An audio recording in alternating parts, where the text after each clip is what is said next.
주말 영향으로 전체 확진자 수는 이렇게 줄었지만 비수도권 지역 확산세 여전히 우려할 만한 수준입니다.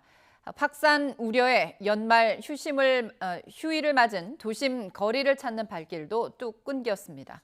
취재기자 연결합니다. 이윤재 기자. 네, 대구 동성로에 나와 있습니다. 네, 휴일이지만 도심 거리가 한산하다고요.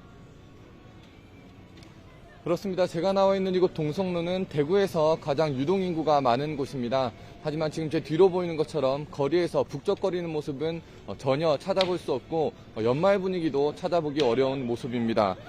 시간이 이르고 또 강추위의 영향도 있겠지만 강력한 거리두기와 잇따른 코로나19 확산이 영향을 준 것으로 풀이됩니다. 대구에서는 어제도 120명이 코로나19 양성 판정을 받았습니다. 지난 5일 이후 꼬박 21일째 세 자릿수 감염이 이어지고 있는데요. 병원과 어린이집, 유치원 등에서 시작된 집단 감염이 며칠째 반복하면서 확진자가 줄어들지 않고 있습니다. 다만 오미크론 변이와 관련해서 2명 이외에 추가로 변이 확정 판정을 받은 사례는 나오지 않았습니다. 대구에서는 없었지만 경북에서는 어제 처음으로 오미크론 변이 확진자가 확인됐습니다.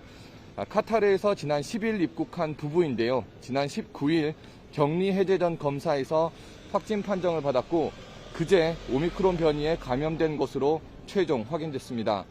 다만 인천공항에서 자차로 거주지인 문경까지 이동했고 격리 기간에 다른 접촉자가 없어 추가 확산 우려는 없는 것으로 알려졌습니다.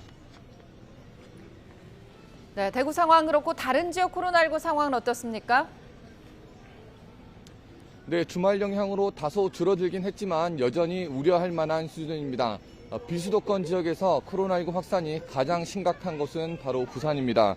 조금 전 질병관리청 발표를 보면 어제 하루 부산 지역 확진자는 모두 371명입니다. 병원과 목욕탕, 어린이집 등에서 집단 감염이 발생했습니다. 또 감염 경로를 알 수 없는 확진자도 285명으로 부산 지역 확진자의 78%를 차지하고 있습니다. 방역당국은 지역에 코로나19 바이러스가 광범위하게 퍼져 있는 거로 해석하고 있습니다. 감염 경로를 알 수 없는 확진자가 늘면서 방역당국도 역학조사에 어려움을 겪고 있습니다. 요양병원과 목욕탕 등에서 집단 감염이 이어진 경남 지역에서도 어제 하루 201명이 코로나19 양성 판정을 받았습니다. 이 밖에도 충남, 강원 등에서 크고 작은 집단 감염이 이어지면서 세 자릿수 확진자가 나왔습니다. 지금까지 대구 동성로에서 YTN 이윤재입니다.